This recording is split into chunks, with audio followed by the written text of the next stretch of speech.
The Kemp's Ridley sea turtle is one of the most critically endangered animals in the world. In 1980, there were less than 200 nesting females.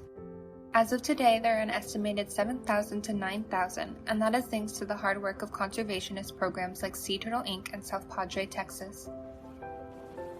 So South Padre Island is actually one of the only 2 beaches in the world where the Kemp's Ridley sea turtle actually comes to nest. So nesting season, which is really March to early September, is a very busy season for us. One of the challenges we face here in Texas is that you can drive on our beaches.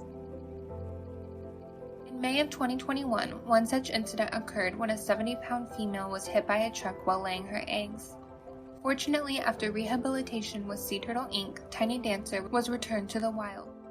We have an entire conservation organization and a very large following of volunteers that are very busy for those 6 months a year. We have actually protected almost 700 nests in the last 10 years alone. Sea Turtle Inc. has released more than 60,000 hatchlings back into the Gulf of Mexico as a result of nesting season.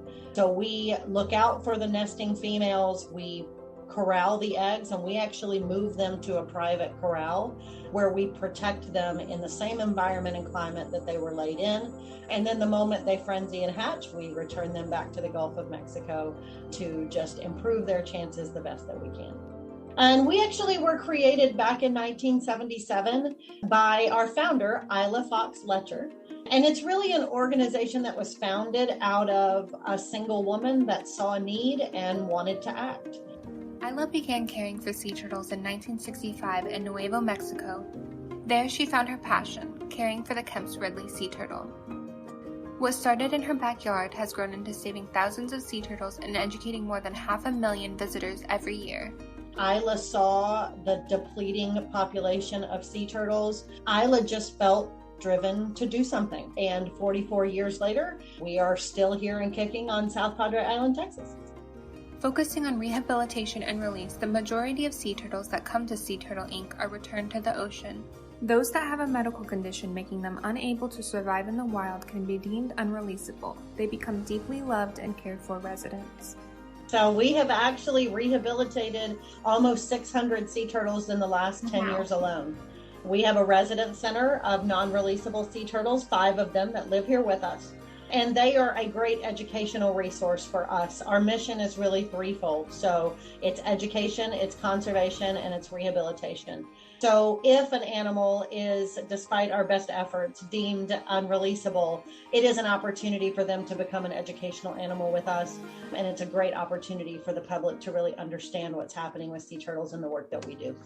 Residents that teach the current generation about the plight of their species and how unique and quirky each individual turtle can be. So, the thing that I have been the most surprised by is the personality aspect. In that, especially if you look at our residents, it's not unlike if you put 5 people in a room together, nuances of each other that are different and unique. And this animal is no different. And I think that's the reason why it is so relatable. They do have their own little personalities. Along with overfishing and pollution, sea turtles are faced with the impending threat of climate change. Rising sea levels will erode the beaches they come to nest, and warming oceans will threaten coral reefs and current patterns that they rely on for survival. Yeah, some of, I think, our biggest challenges, you mentioned illegal fishing, gill net, not just for sea turtles, but all marine animals. That's a constant area of concern for us, especially at some of our border beaches. One of the things that we do is patrol the beaches. So Sea Turtle Inc. has patrolled more than 30,000 miles already this last year, on the beaches here in South Padre Island, looking for those dangers.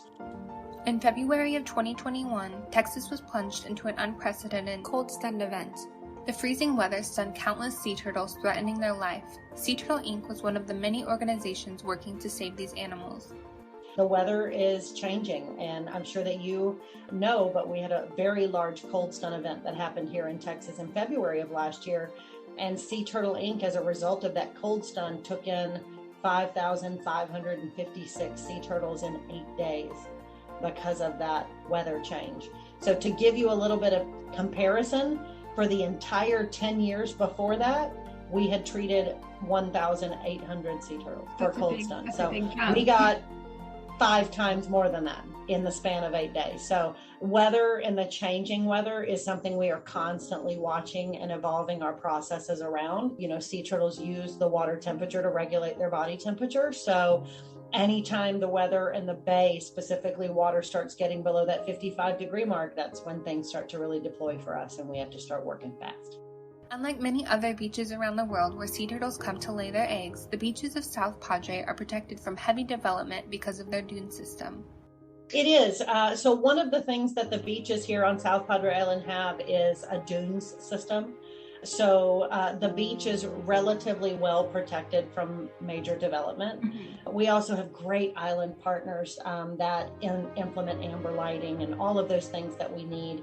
Everybody is keenly aware of the fact that they're honored enough to share the beaches with sea turtles. And I think you probably saw that most represented during the cold stun, where we had thousands of volunteers helping us during that cold stun event.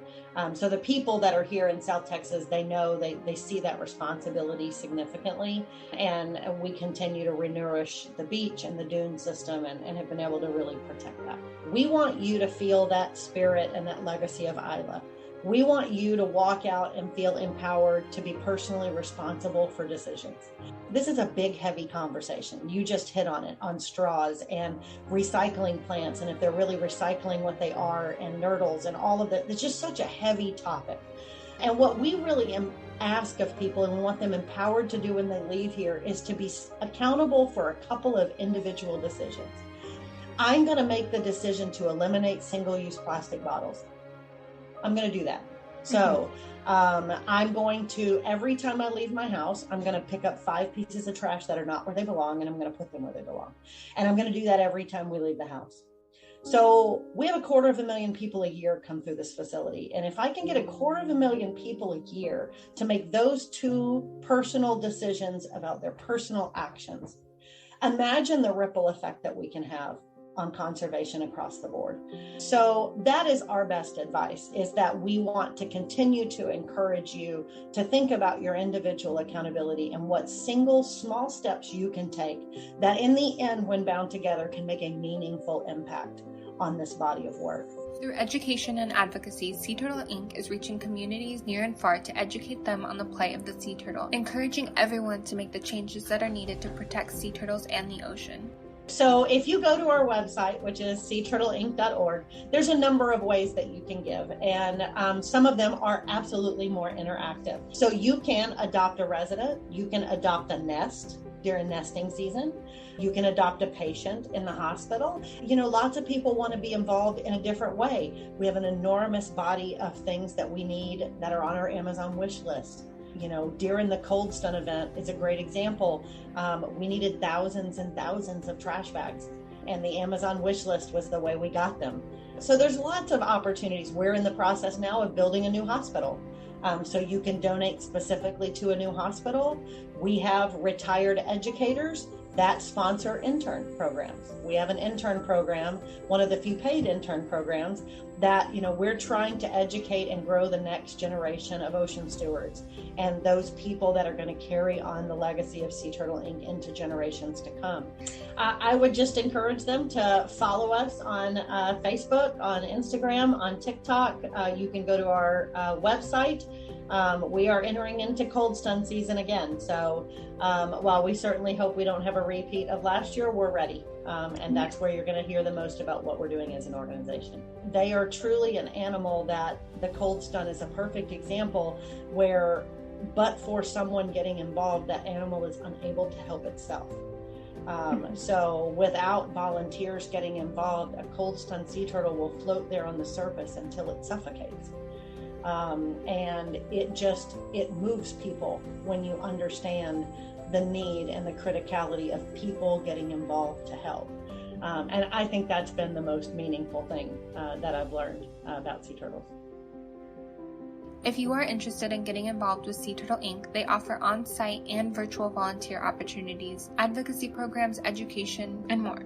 Please consider showing your support through following them, visiting their website, or making a donation that will aid them in the upcoming cold stun season and beyond.